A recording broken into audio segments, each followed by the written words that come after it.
ইউসুফ আলাইহিস সালাম তিনি স্বপ্নে দেখলেন যে চন্দ্র, সূর্য এবং আকাশের 11টা তারা সব কিছু ওনার সম্মানে সিজদায় লুটিয়ে পড়েছে। তো ইয়াকুব আলাইহিস সালাম ওনার ছেলেকে বললেন যে, বাবা ইউসুফ, খবরদার, সাবধান, এই স্বপ্নের কথা তুমি তোমার ভাইদেরকে বলতে যেও না। যদি তুমি তোমার ভাইদের সাথে এই চমৎকার স্বপ্নের কথা শেয়ার করো, তাহলে ফাইয়াকিদুলাকা কাইদা, তারা তোমাকে নিয়ে হিংসা করবে, ষড়যন্ত্র করবে। তাহলে আমরা বুঝলাম যে যার তার কাছে চাইলেই আমরা স্বপ্ন শেয়ার করতে পারবো না, বরং এক্ষেত্রে বুঝে শুনে সাবধানে শেয়ার করতে হবে। এক্ষেত্রে মুস্তাদরেকে হাকিমে একটি চমৎকার হাদিস উল্লেখ হয়েছে, সেটি হচ্ছে কেন যে কারো কাছে স্বপ্ন শেয়ার করা যাবে না, করলে সমস্যা কি। সেক্ষেত্রে বলা হয়েছে যে ফাইন্না রুইয়া তাকাউ আলামা তো আব্বার, অর্থাৎ স্বপ্নের ব্যাখ্যা তেমনই হয়ে থাকে যেমন এটার ব্যাখ্যা করা হয়। এই ব্যাপারটা কিন্তু সাধারণ কোনো কথা নয়।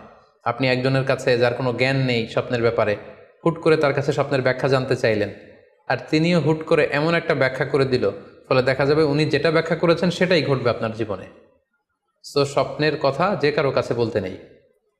ফাইন্না রুইয়া তাকাউ আলামা তো আব্বার, কেননা স্বপ্নের ব্যাখ্যা তেমন হয়ে থাকে যেমন এটার ব্যাখ্যা করা হয়। সো ব্যাখ্যা যদি কেউ করতে চান, আপনি ভালো ব্যাখ্যা করবেন, জেনে শুনে বুঝে তার শুভাকাঙ্ক্ষী হয়ে সুন্দর ব্যাখ্যা করবেন, কেননা খারাপ কোনো ব্যাখ্যা করে দিলে সেই ব্যাখ্যাই হয়ে যেতে পারে। স্বপ্নের কথা কেন যে কোনো মানুষের কাছে শেয়ার করতে নেই, তার কারণ হিসেবে আমরা সুনানে দারমির একটি হাদিসকে এখানে উল্লেখ করতে পারি, যে হাদিসটিকে ইবনে হাজার আল আসকালানি উনি ওনার ফাথুল বারিতে হাসান বলে উল্লেখ করেছেন। আল্লাহ রাসূল সাল্লাল্লাহু আলাইহি ওয়াসাল্লামের কাছে মদিনাতে প্রায় একজন নারী এসে স্বপ্নের ব্যাখ্যা জানতে চাইতেন।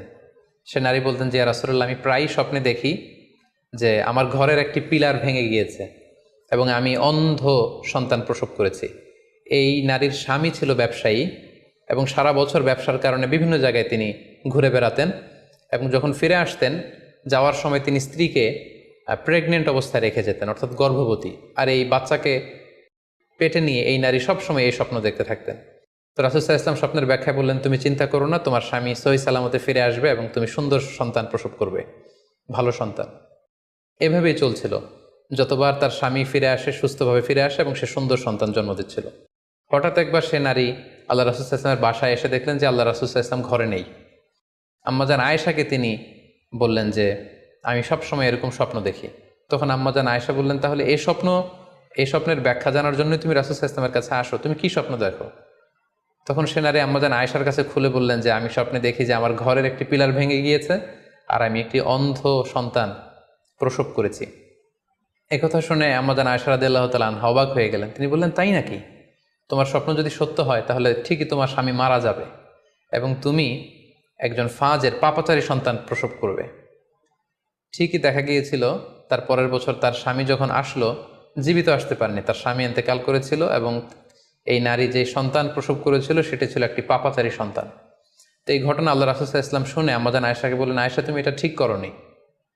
তুমি যদি কখনো কারো স্বপ্নের ব্যাখ্যা করো, তুমি ভালো ব্যাখ্যাটা করবে, কখনো মন্দ দিক থেকে ব্যাখ্যা করবে না। হয় চুপ থাকবে, ব্যাখ্যাই করতে যাবে না, আর যদি স্বপ্নের ইন্টারপ্রিটেশন তুমি করতে চাও তাহলে ভালো ব্যাখ্যাটা করবে।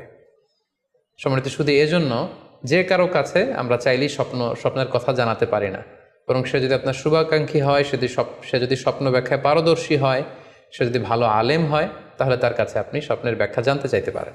এক্ষেত্রে আমরা ইমাম মুহাম্মদ ইবনে সিরিনের আরও একটি চমৎকার ঘটনার কথা উল্লেখ করতে পারি।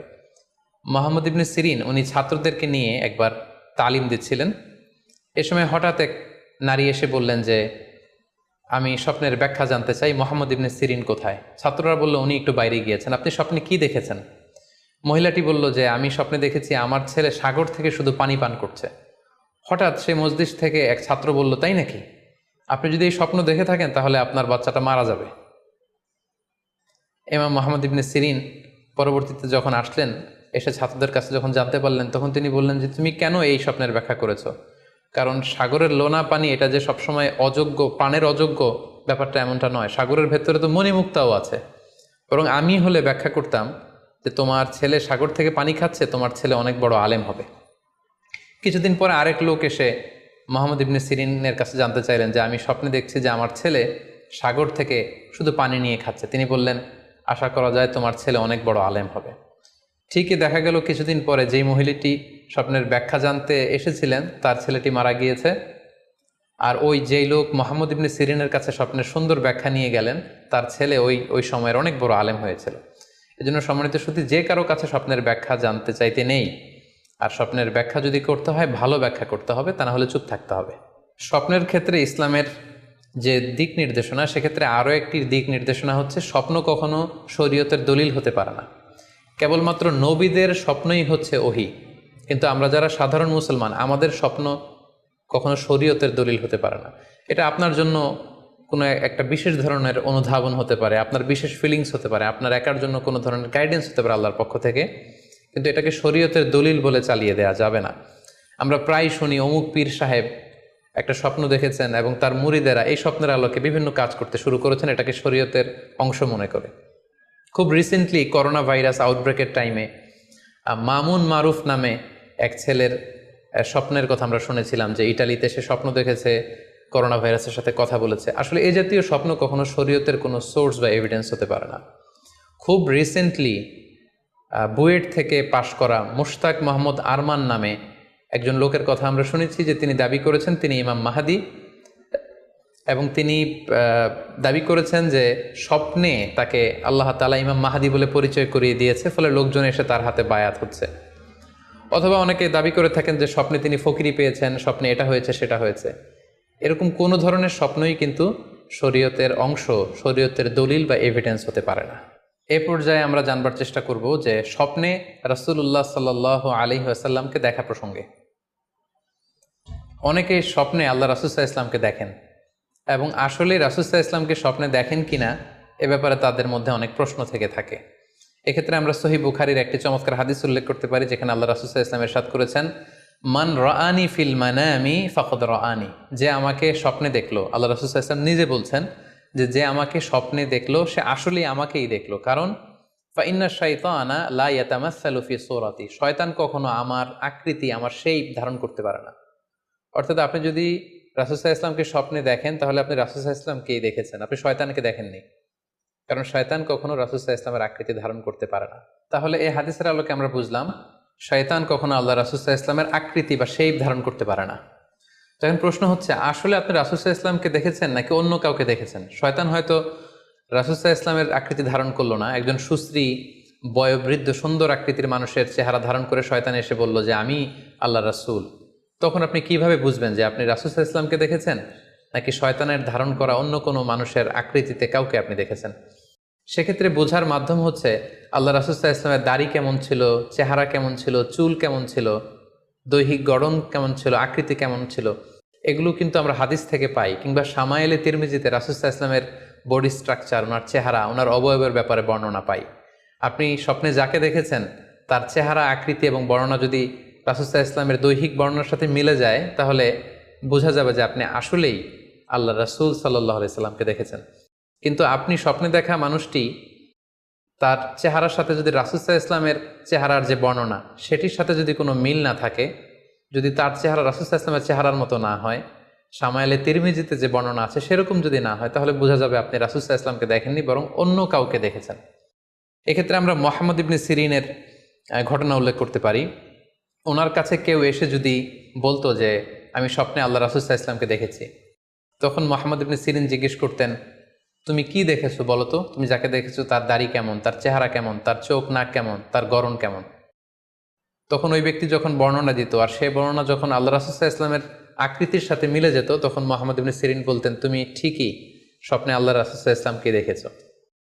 কিন্তু ওই ব্যক্তির বর্ণনা যদি এমন হতো যে না, এর সাথে রাসূল সাল্লাল্লাহু আলাইহি ওয়াসাল্লামের হাদিসে বা শামায়েলে তিরমিজিতে রাসূল সাল্লাল্লাহু আলাইহি ওয়াসাল্লামের দেহের যে বর্ণনা, এটার সাথে কোনো মিল নেই, তখন মুহাম্মদ ইবনে সিরিন বলতেন, না, তুমি স্বপ্নে আল্লাহ রাসূল সাল্লাল্লাহু আলাইহি ওয়াসাল্লামকে দেখোনি, বরং তুমি অন্য কাউকে দেখেছো। এ পর্যায়ে আমরা জানবার চেষ্টা করব যে যুগে যুগে কারা স্বপ্ন ব্যাখ্যায় খুব পারদর্শী ছিলেন। নবীদের মধ্যে সাইয়েদনা ইউসুফ আলাইহিস সালাম, তিনি সবচেয়ে ভালো স্বপ্নের ব্যাখ্যা করতে পারতেন। সাহাবাদের মধ্যে সাইয়েদনা আবু বকর রাদিয়াল্লাহু তাআলা আনহু চমৎকার স্বপ্নের ব্যাখ্যা করতে পারতেন, এবং তাবিঈদের মধ্যে মুহাম্মদ ইবনে সিরিন চমৎকার স্বপ্নের ব্যাখ্যা করতে পারতেন। আর বলার অপেক্ষা রাখে না যে অবশ্যই আল্লাহ রাসূল সাল্লাল্লাহু আলাইহি ওয়াসাল্লাম তিনিও চমৎকার স্বপ্নের ব্যাখ্যা করতে পারতেন। সহিহ মুসলিমে, সুনানে আবু দাউদে একটি হাদিস এসছে যে আল্লাহ রাসূল সাল্লাল্লাহু আলাইহি ওয়াসাল্লাম ফজরের সালাতের পরে তাসবিহ শেষে সাহাবাদের কাছে জানতে চাইতেন যে গতকাল রাতে কে কি স্বপ্ন দেখেছো আমার কাছে বলো, আমি সেই স্বপ্নের ইন্টারপ্রিটেশন তোমাদেরকে জানাবো। কানা নবী সাল্লাল্লাহু আলাইহি ওয়াসাল্লাম ইযা সাল্লা সুবহা আকবালা আলাইহিম বিওয়াজহিহি ফাকালা হাল রাআ আহাদুম মিনকুম আল বারিহাতা রুইয়া। সহিহ মুসলিমের বর্ণনা, ফজরের নামাজের পর তিনি প্রত্যেকদিন জিজ্ঞেস করতেন, গতকাল রাতে কেউ কি কোনো ভালো স্বপ্ন দেখেছো? কেউ কি কোনো স্বপ্ন দেখেছো? আমার কাছে উল্লেখ করো, আমি এটার ব্যাখ্যা করে দেব।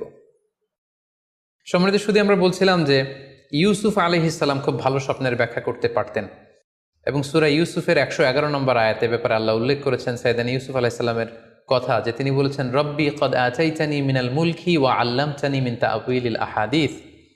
মানে হে আমার রব, আপনি আমাকে রুলিং পাওয়ার দিয়েছেন এবং আপনি আমাকে you taught me how to interpret the dreams, কিভাবে স্বপ্নের ব্যাখ্যা করতে হয় এটা আপনি আমাকে শিক্ষাদান করেছেন। এবং সূরা ইউসুফে আমরা জানি যে 3টি স্বপ্নের কথা সেখানে উল্লেখ রয়েছে। ইউসুফ আলাইহিস সালাম নিজেই একটি স্বপ্ন দেখেছিলেন ছোটবেলায়, তারপর 2জন প্রিজনার ইউসুফ আলাইহিস সালামের সাথে জেলখানায় ছিল, তাদের 2টা স্বপ্নের ব্যাখ্যা তিনি করে দিয়েছেন, এবং মিশরের তৎকালীন যে রাজা কিং, সেই কিংয়ের স্বপ্নের ব্যাখ্যাও সাইয়েদানা ইউসুফ আলাইহিস সালাম করে দিয়েছিলেন। সাহাবীদের মধ্যে সাইয়েদানা আবু বকর রাদিয়াল্লাহু তাআলা আনহু চমৎকার স্বপ্নের ব্যাখ্যা করতে পারতেন, এবং আল্লাহ রাসূল সাল্লাল্লাহু আলাইহি ওয়াসাল্লাম মাঝে মাঝে ইচ্ছা করে আবু বকর রাদিয়াল্লাহু তাআলা আনহুর কাছে স্বপ্নের ব্যাখ্যা জানতে চাইতেন, এবং আবু বকর রাদিয়াল্লাহু তাআলা আনহু নিজেও মাঝে মাঝে ইচ্ছা করে রাসূল সাল্লাল্লাহু আলাইহি ওয়াসাল্লামের কাছে বলতেন যে, ইয়া রাসূলুল্লাহ, এই স্বপ্নের ব্যাখ্যাটা আমি করি। আল্লাহ রাসূল সাল্লাল্লাহু আলাইহি ওয়াসাল্লাম তখন আবু বকর রাদিয়াল্লাহু তাআলা আনহুকে স্বপ্নের ব্যাখ্যা করার অনুমতি প্রদান করতেন। এক্ষেত্রে আমরা আল খাসাইসুল কুবরা, জালালউদ্দিন সুয়ুতির লেখা, সেখানকার একটি বর্ণনার কথা উল্লেখ করতে পারি, যেখানে আল্লাহ রাসূল সাল্লাল্লাহু আলাইহি সাল্লাম আবু বকর রাদিয়াল্লাহু তাআলা আনহুর কাছে একটি স্বপ্নের উল্লেখ করলেন। বললেন, আবু বকর, আমি গত রাতে স্বপ্নে দেখেছি যে তুমি আর আমি 2জন মিলে দৌড় প্রতিযোগিতা করছি, এবং দেখলাম যে আমি তোমার 2.5 গজ সামনে, তুমি আমার 2.5 গজ পেছনে, অর্থাৎ আমি এই দৌড় প্রতিযোগিতায় বিজয় লাভ করেছি এবং তুমি আমার 2.5 হাত পেছনে। এর ব্যাখ্যা কি হতে পারে? তখন সাইয়েদানা আবু বকর রাদিয়াল্লাহু তাআলা আনহু বললেন, ইয়া রাসূলুল্লাহ, আমার মনে হচ্ছে যে আপনি আমার আগে পৃথিবী থেকে বিদায় নেবেন এবং আপনার ইন্তেকালের 2.5 বছর পরে আমি পৃথিবী থেকে বিদায় নিব। অর্থাৎ আপনি আমার 2.5 বছর আগে পৃথিবী ছাড়বেন আর আমি আপনার 2.5 বছর পরে পৃথিবী ছাড়ব। এবং আমরা যদি বাস্তবতা এবং ইতিহাস খেয়াল করি তাহলে আমরা সেটাই দেখব যে আল্লাহ রাসূল সাল্লাল্লাহু আলাইহি সাল্লামের ইন্তেকালের 2.5 বছর পরে সাইয়েদানা আবু বকর রাদিয়াল্লাহু তাআলা আনহু তিনি ইন্তেকাল করেছিলেন।